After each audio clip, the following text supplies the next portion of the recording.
আসসালামু আলাইকুম। কেমন আছেন সবাই? আশা করি অনেক ভালো আছেন। প্রথম ভয়েস দিতেছি, জানি না কি বলতে কি বলি, সবাই কিছু মনে করবেন না। এদিকে আজকে সকাল সকাল একটা ব্লগ নিয়ে আসলাম।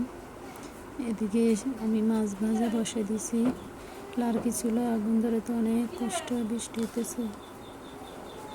বৃষ্টির জন্য কোনো কিছু করা যায় না। দেখেন আমার কবুতরটি ভিজতেছে, মুরগি হাঁস সব ভিজে, শুধু বৃষ্টি আসে আর এগুলোকে একবার ঘরে বাইরে আনি, রোদ্র উঠলে বাইরে আনি, আবার বৃষ্টি আসলে দৌড়ে ভিতরে নিয়ে যাই। এইগুলো এই কাজে সারাদিন এইসব নিয়ে পড়ে থাকা লাগে। বৃষ্টির কারণে কাপড় চোপড় একবার বাইরে দিই, আবার ভিতরে নিই, একবার রোদ উঠে আবার বাইরে করি, আবার বৃষ্টি হঠাৎ এসে আবার ঘরে নিয়ে যাই। এই বৃষ্টির ভিতরে এই জ্বালা। এদিক দিয়ে আমার কবুতর হাঁস মুরগি সব ভিজতেছে। দেখেন কীভাবে বসে রয়েছে। রান্না করতে আসছি, রান্না চুলায় কিছু দেখা যায় না, বৃষ্টি অন্ধকার করে নিছে সব কিছু। এদিকে আমি কিছু তরকারি গাছ লাগাইছিলাম, দেখেন সব মরে ধরে সিমের গাছটি আছে। এই আর কি। এই দেখেন এবারে সরষিন্দা বসিয়ে দিছি, সরষিন্দা দিয়ে মাছ দিয়ে রান্না করব। সরষিন্দা কষানি বসাইলেই অনেকগুলো পানি ওঠে। কষানির ভিতরে আমি কিন্তু একটু পানি দিই না, দেখেন কতগুলো ঝোল উঠছে। সরষিন্দা দিয়ে শিঙি মাছ দিয়ে রান্না করব। সরষিন্দা কষাই দিছি।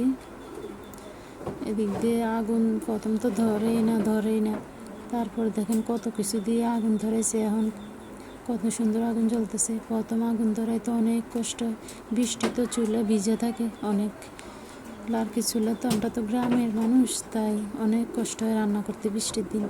এদিক দিয়ে আমার তরকারি কষানো হয়ে গেছে, মাছগুলো দিয়ে দিছি। একটা ইলিশ মাছের লেজ ছিল, ওইটাও দিয়ে দিছি। অন্য মাছও আছে, আজকে ভাবলাম সরষিন্দা দিয়ে শিং মাছ দিয়ে পাকাই। তারপর দেখেন আবার বৃষ্টি কি জোরে আসছে।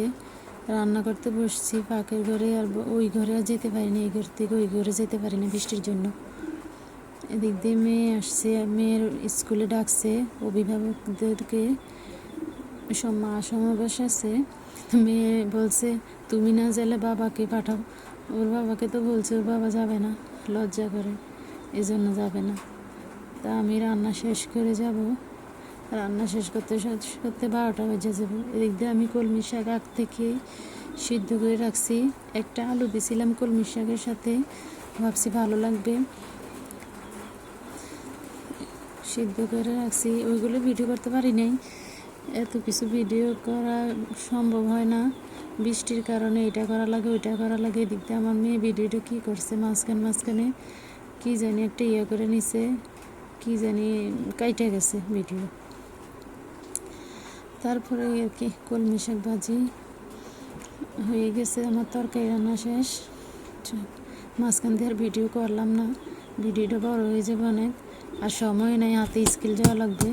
মাছ রান্না হয়ে গেছে। এদিক দিয়ে রান্না শেষ করে ঘরে আসছি, আইসা দেখে আমি কবুতর কুইটা বাইচা ধুইয়া যে বক্সে রাখছি, বক্সে রয়েছে।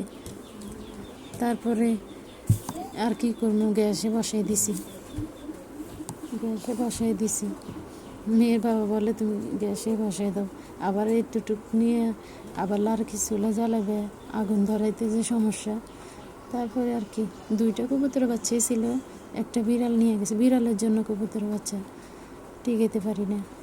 একটা বাচ্চা যা বড় হয়েছে, আজকে সকালে এটা জব করে দিতে বলছি বাবারে, যে আমাকে যতটুকু বাচ্চারা রান্না করে দিব। আবার কবুতর ডিম পাড়ার সময় হয়ে গেছে, এই আর কি। তারপরে পেঁয়াজ রসুন আদা সব কিছু দিয়ে দিলাম। আদা, জিরার গুঁড়া, ধনিয়ার গুঁড়া, জিরা ধনিয়া আমরা সব কিছু একসাথে মশলা গুঁড়া করে নিই মেশিনে। সব কিছু একটু একটু দিয়ে দিলাম, মাংস অল্প একটু, তাই আর ঘরে বসে দিছি। এটা রান্না শেষ, আমার ভাত রান্না হয়ে গেছে, কবুতরের রান্না হয়ে গেছে। তারপর যাব মেয়ের স্কুলে। কবুতরের মাংস হইলে আমার ঘরের কাজ শেষ করে মেয়ের বাবা আবার দোকানে চলে গেছে, ওর বাজারে চলে গেছে। তার বলছি অনেক, তুমি যাও, আমি বৃষ্টিতে যাবো না। না, হ্যাঁ যাবে না, আমি যাব, আমি যাওয়ার জন্য বলতেছে। তারপর আর কি, কবুতরের রান্না শেষ করে মেয়ের স্কুলে চলে যাব। এদিকে আমার রান্না বান্না শেষ, তারপর চলে গেছি। এদিক দিয়ে আমার ছেলে আসছে, ছেলেকে নিয়ে ছেলেও চলে গেছে আমার সাথে। আমার জাল গেছে, আমি গেছি স্কুলে। এদিকে 1-1:30 বাজে গেছে, 1:30টার উপরে বাজে গেছে। বাড়িতে আসছি, আমাদের বাড়ির রাস্তায় আছি। স্কুলের ভিডিও আর কিছু করলাম না, সময় নাই। আইসা গোসল করতে হইব, বাচ্চাকে গোসল করাতে হইব, সবাই খাওয়া দাওয়া করবে। আমাদের বাড়ি ঘাটাতে আছি, এটা আমার দেবরে নতুন বাড়ি করছে। দেবরের বাড়ির সাথে আমাদের বাড়ি। আমরা এখনও পুরান বাড়িতে আছি, আমরা কিছুই করতে পারি না। আজকের ভিডিও এতটুকুই। আল্লাহ হাফেজ, কথা হবে পরের ভিডিওতে।